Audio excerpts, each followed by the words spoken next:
Hey everyone, welcome to the jungle part 2. Casey unleashes his tiger spirit and manages to morph and save Fran. He takes on the monster and he defeats it. Theo and Lily congratulate him, but suddenly the monster reappears as a giant. The Rangers don't know what to do, when out of nowhere swoops in Master Mao. Glowing with a golden aura, he throws back the monster and teleports the team back to safety. He tells them that their new master will teach them how to fight against the giant monsters. Elsewhere, the monster is shrunk back down and tells Camille his new plan is to target a nearby dam. At Jungle Karma Pizza, RJ hands out new weapons. Theo and Lily already know how to use them, but Casey is inexperienced. RJ tells them that they can only progress until they're all on the same level. Theo and Lily discuss when they themselves were still in training. They decide to help Casey. RJ hires Fran to take their place at Jungle Karma Pizza. Theo turns out to be a good teacher, and Casey grows more adept with his weapon, nunchucks. The monster, meanwhile, damages the dam and creates a flood. The Rangers go into town and encounter Camille. She reveals her ability to shoot out her tongue and use it as a whip. The Rangers fight past an army of Rinshi. They each summon their weapons and defeat the last of them. RJ calls and tells them to combine their animal spirits. They summon up their spirits and they become Zords. They combine to form the Jungle Pride Megazord. We're then introduced to one of the more annoying aspects of this season, Flit, and his Zord battle commentary. Flit is a little fly robot thing that Camille spits up. After finishing up his commentary, Camille eats him again. Okay, gross. The Rangers defeat the monster and return to Jungle Karma Pizza. Camille goes to tell Daishi what happened, and we see Daishi was Jared. And just to emphasize that this was a twist, we get some dramatic dun dun dun dun music. Part 2 of Jungle Fury's premiere is a bit weaker than the first. It's still fine, but the focus is much more on stuff than on characters this time.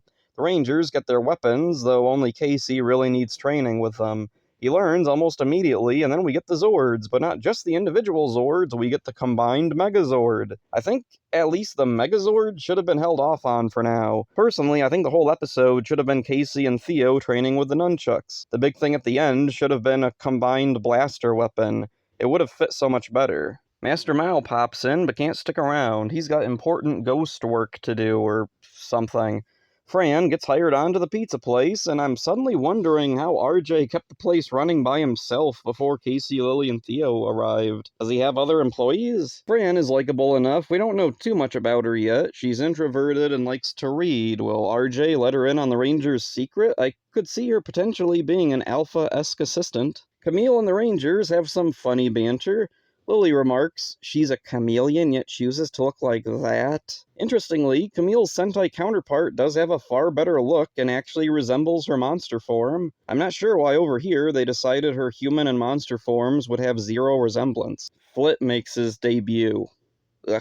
He's voiced by Kelson Henderson. Usually he's a welcome face/voice, but here he's put under a filter.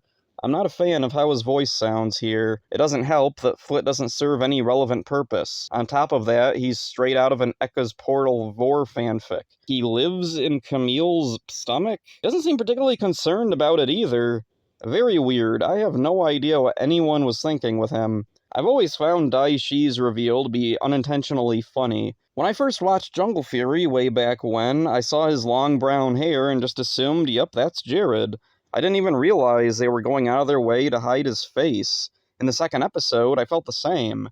I thought it was clear it was Jared, and then the end comes along with its dramatic twist reveal music, and I just can't help but laugh. Oh, the guy who's clearly a bad guy and was possessed by Daishi is Daishi. Maybe there should have been more ambiguity of Daishi possessing Jared, or there could have been some red herring characters, but first episode was too fast-paced for that.